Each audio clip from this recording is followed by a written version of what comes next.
What's going on, guys? Welcome back to another match preview by the Last Walks blog. Today we preview Bristol Rovers at home that we host tomorrow afternoon. We are previewing the two teams. We're previewing the Raymond injury that we've just found out about. We're going to answer your Twitter questions. I'm going to give my predicted 11. And so yeah, let's crack straight on. So obviously we host Bristol Rovers in tomorrow's Good Friday game. One or two games in this weekend. Bristol Rovers starting tomorrow and then Shelton away on Monday, Easter Monday. I mean, these two games are going to really define our season, to be honest. It's so vital in Gillingham's season that we go and pick up 6 points out of 6. Draws at this stage of the season are not going to be good enough. You saw last weekend that drawing away at home to Millwall, it's still going to pull us closer, as it did. Only 1 point off the relegation zone now. So points at this stage of the season are absolutely vital. And 3 points is much needed tomorrow. So, I mean, just going through the two teams, the ones to watch for Bristol Rovers, obviously Billy Bowden, netted 11 goals this season. And I mean, he's really their main man to go through. If we keep Bowden quiet, we might have a bit of a chance. But as you know, this season, Gillingham have been leaking goals left, right, and centre, and it could come from anyone. They're still in the run for the playoffs, to be honest. I think they're only.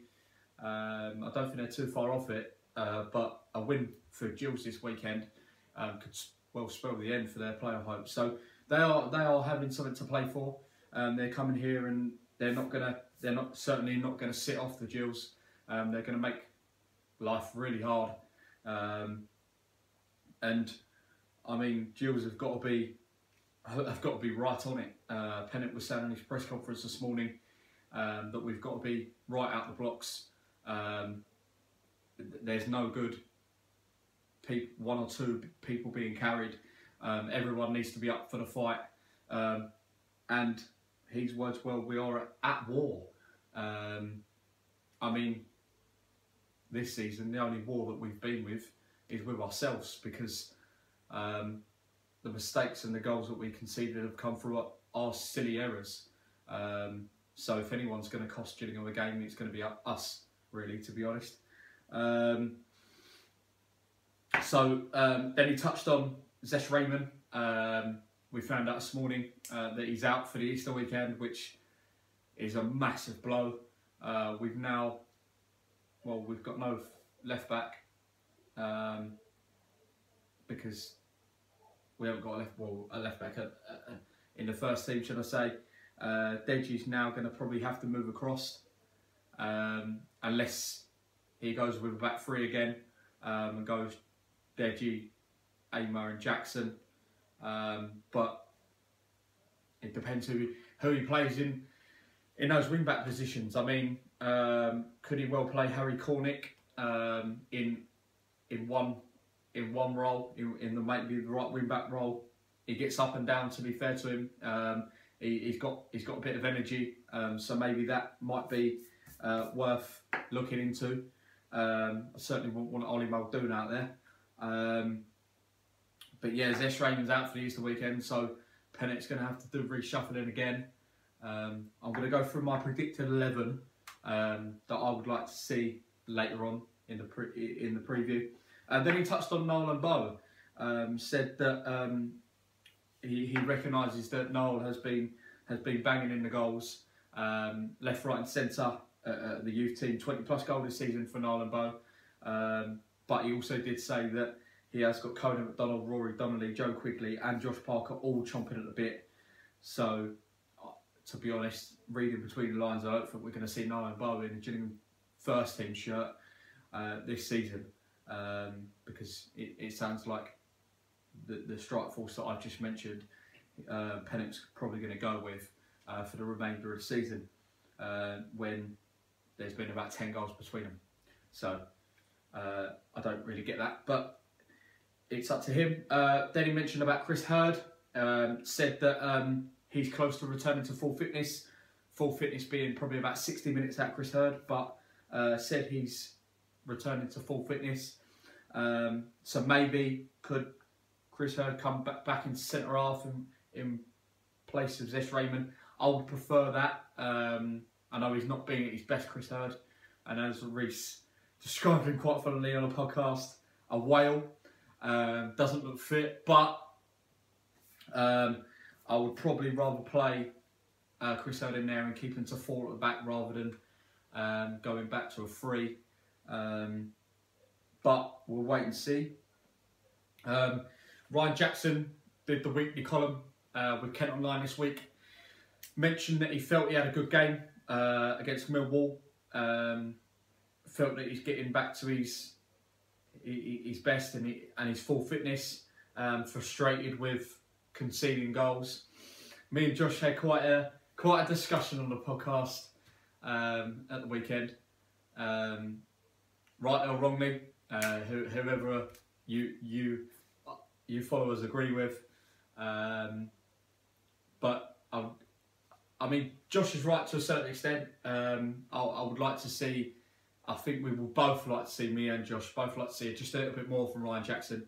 But apparently, according to Reece, he saw someone say that Pennant was telling Jackson to just stay back instead of going forward. Well, when you're playing in the right wing position, you're effectively playing 2 positions, which is right wing and right back. So you've got to get forward, or you've got no attacking play. So that is quite surprising, but it'd be interesting to see what formation we go with. When Jackson actually moved back into that 3rd centre half position, he actually did quite well. So we'll have to wait and see on that one. Then obviously Pennock said about we're at war. I did mention that just a minute ago. I mean, he was mentioning that the players have really got to step up now. He was saying that that they had stern words at MK Dons 2 weeks ago. Got him in the change room and by the sounds of it, battered them all. And he's saying over these 2 next games, they've really got to show they're willing to fight for the shirt and what they're about. And yeah, they have, because I said on the podcast on Sunday that we don't get anything out of these next 2 games. That's it. It's over. Because we're not going to get anything from Fleetwood, and we're not going to get anything from Northampton. So I think maybe we can get away with 4, but 6 is what we need out of these next 2 games. This Easter weekend is vital for the season, but I think it's actually vital for the future of this football club, because just simply because we can't afford to get relegated. Financially, we can't afford to get relegated, and it's going to kill the club. I think everyone knows at the club that we don't want to be getting relegated, and these 2 games are absolutely vital.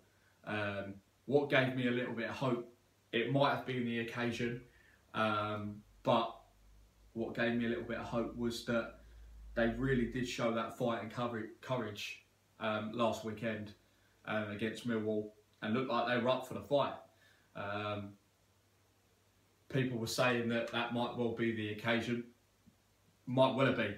So let's go and see that in these next 2 games over this Easter weekend, because these next 2 games are absolutely vital. Like I've said, we need 6 points. Tomorrow we need to get Priestfield rocking. I hear that we're going to take 2,000 fans up to Charlton. The team have got absolutely no excuse. The fans are behind them. The fans are willing to pay their money, travel their support, show their support for the team. And all we ask now is for their ability to shine through and go and show all of us that we can get out of it. Because I was looking the other day, when Justin Edinburgh come in, there is actually 14 of this squad that was so good for 6 months of the season under Justin Edinburgh. So they have got ability. They have got ability. Just hope they step up and show this weekend that ability, that fight, that courage, and get us out of this situation. So now I'm going to give you my predicted 11.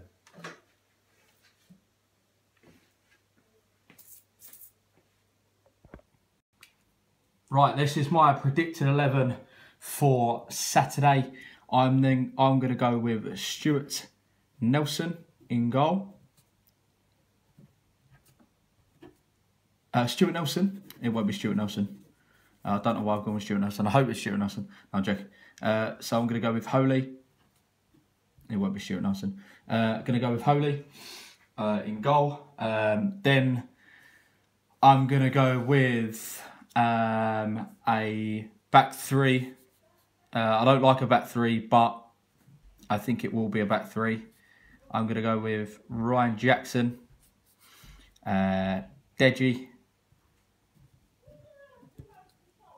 and then Aimer. And then right wing back, I'm going to go with Harry Cornick.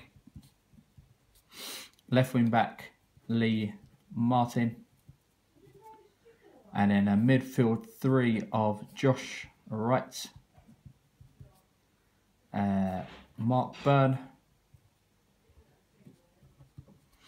And then I'm going to go with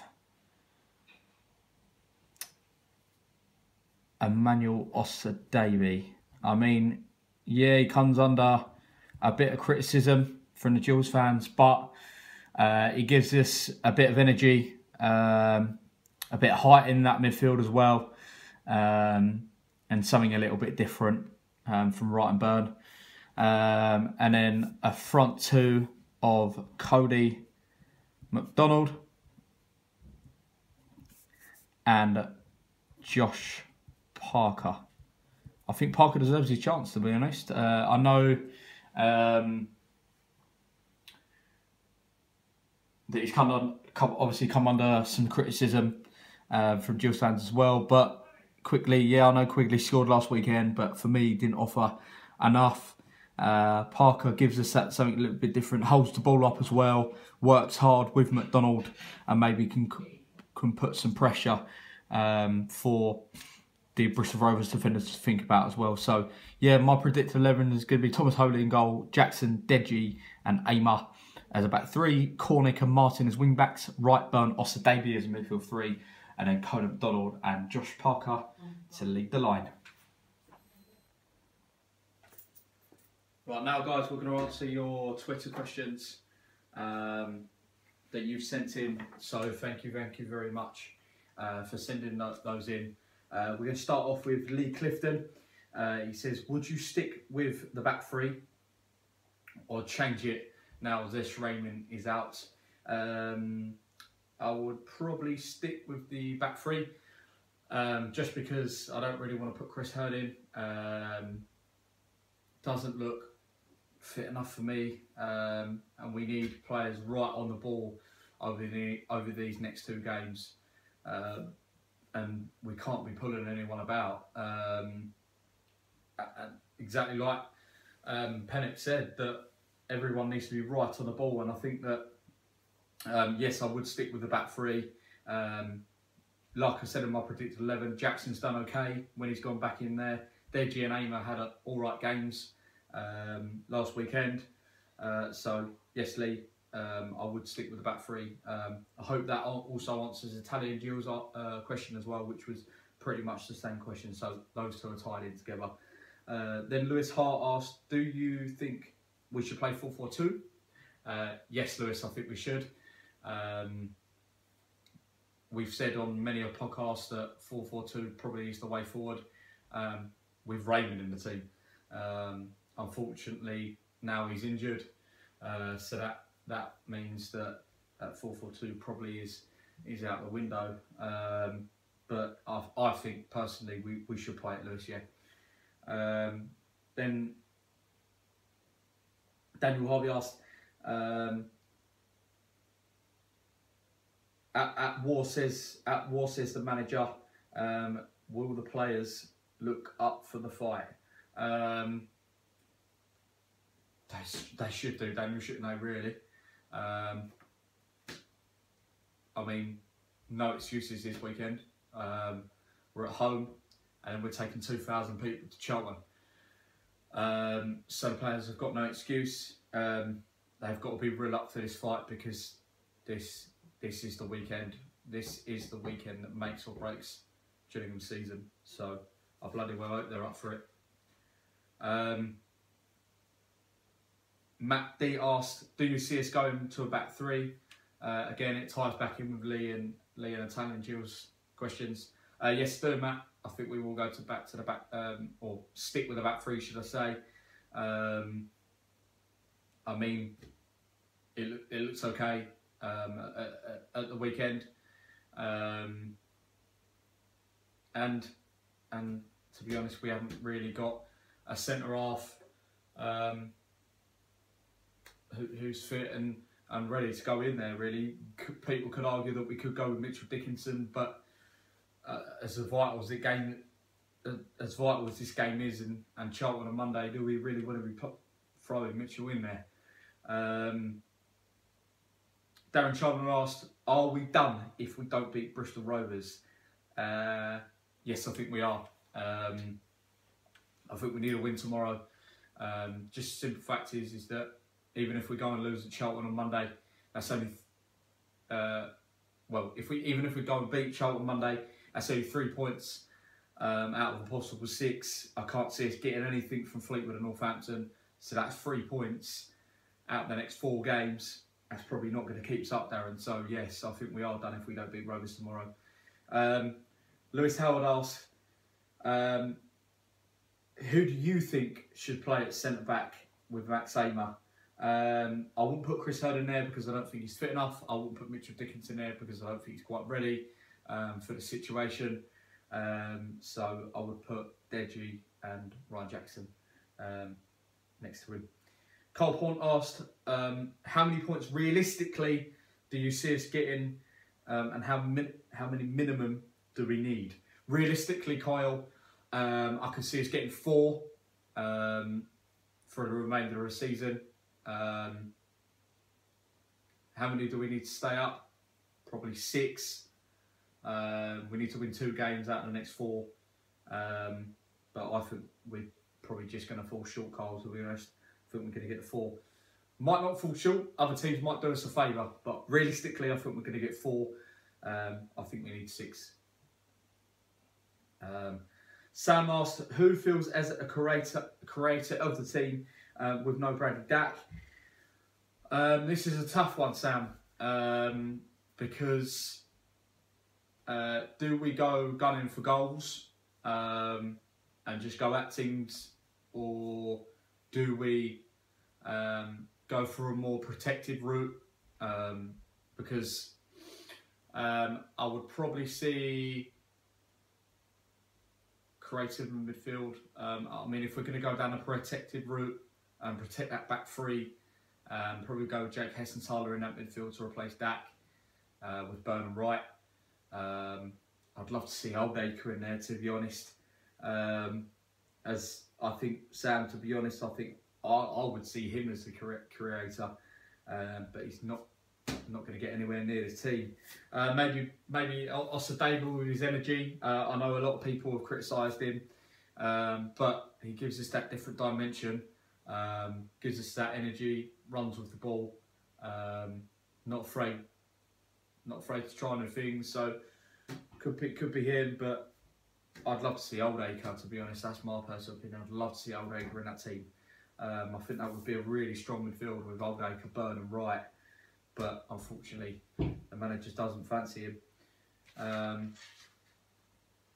Yeah, and that is the last of your Twitter questions. Let us know below what your prediction is for this weekend. Drop a like, subscribe below, drop a comment as well if you can. And lastly, up the Gills.